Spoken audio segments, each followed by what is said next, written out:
शारदीय नवरात्र उत्सव या निमित्त सगळ्यांचं हार्दिक स्वागत। आज आपण या ठिकाणी स्त्री शक्तीचा जागर हा आगळा वेगळा कार्यक्रम या ठिकाणी घेत आहोत। हे घेण्याचं एक ध्येय आहे की आपल्या ज्या मुली आहेत त्यांच्यापर्यंत हा संदेश गेला पाहिजे की पूर्वीच्या काळामध्ये कुठल्याही सुविधा नसताना आणि इतकी बंधनं असताना त्यांनी त्यांचं कार्य कशा प्रकारे केलं। त्याचबरोबर आजच्या या कार्यक्रमाचं उद्घाटन श्रीमती डॉक्टर मॅडम यांनी सावित्रीबाई फुले यांच्या प्रतिमेचं पूजन करून उद्घाटन करावं असं मी त्यांना विनंती करते।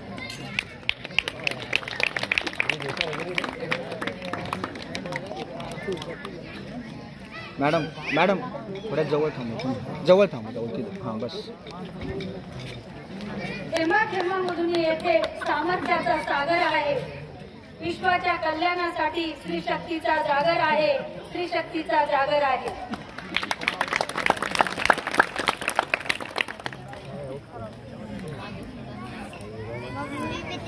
राजे संभाजी मित्रमंडळ 2024 यांच्या या रास दांडिया कार्यक्रमामध्ये या आगळ्या वेगळ्या कार्यक्रमाचं उद्घाटन या ठिकाणी श्रीमती डॉक्टर मॅडम यांच्या हस्ते होत आहे।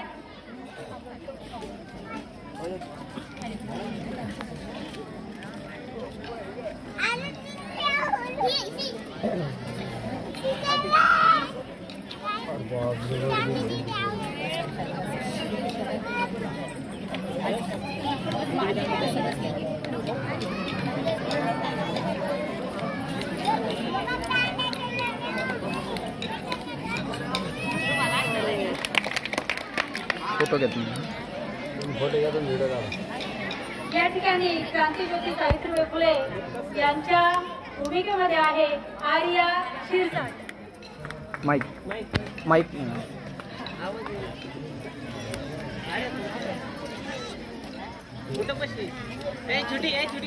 नमस्कार। मला सांगा, ज्ञान नाही विद्या नाही ती घेण्याची गोडी नाही, ज्ञान नाही विद्या नाही ती घेण्याची गोडी नाही, बुद्धी असूनही चालत नाही त्याला आपण माणूस का म्हणतो।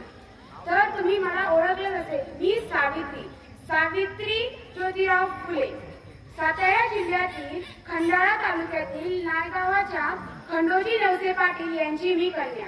अवघ्या 9व्या वर्षी ज्योतिराव फुले या व्यक्तीसोबत माझे लग्न झाले।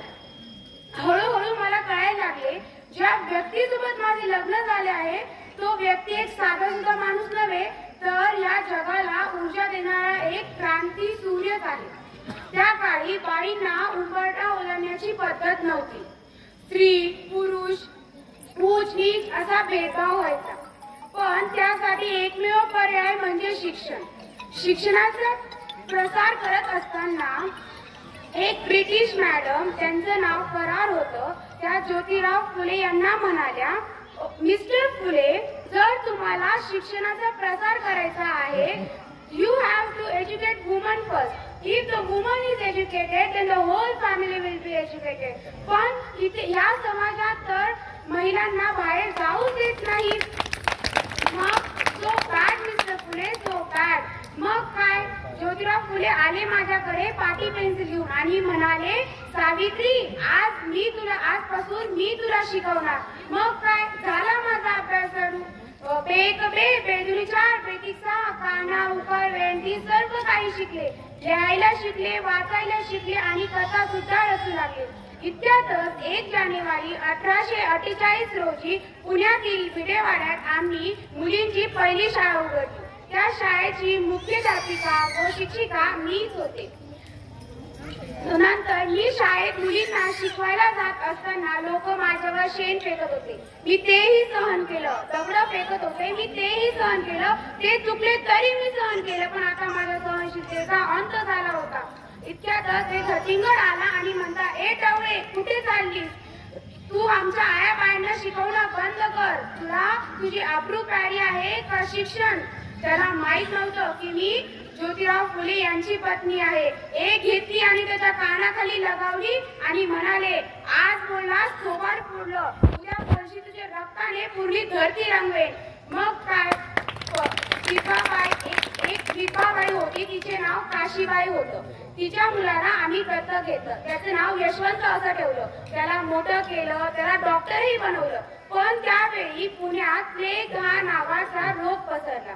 त्या रोगामुळे माणसांच्या काखेत गोळा येऊन माणसं धडाधड मरत होती. त्यामुळे आम्ही दवाखाना उभारायचं ठरवलं आणि आम्ही तसंच दवाखानाही उभारला. मग आम्ही रुग्णांचा उपचार करत होतो. मग तसेच हा प्लेग हा साथीचा रोग असल्यामुळे तो मला आणि माझ्या यशवंतलाही होणार होता. तर मग आम्ही जगलो समाजासाठी, तर आम्ही मरणार सुद्धा समाजासाठी. तर मरणार तुझं स्वागत आहे. तर असेच मी सावित्रीची सावित्रीबाई झाले, सावित्रीबाईची सावित्री माई झाले आणि आम्ही अशा 18 शाळा मुलींच्या उघडल्या. म्हणून म्हणे, मुलींना वाचवा, मुलींना शिकवा. कारण एक मुलगा शिकला तर तो फक्त स्वतः शहाणा होतो. कारण एक मुलगा शिकला तर तो स्वतः शहाणा होतो. पण एक मुलगी शिकली तर ती पूर्ण घराण्याला शिक्षित करते. कारण एक मुलगी शिकली तर ती पूर्ण घराण्याला शिक्षित करते. थँक्यू. व्यक्त केले ते अगदी त्यांनी कृतीतून, स्वतःच्या कृतीतून फक्त सांगितलं नाही तर कृतीतून त्यांनी ते विचार समाजासमोर मांडले. त्याच प्रकारे आजही त्या विचारांची नितांत गरज आहे.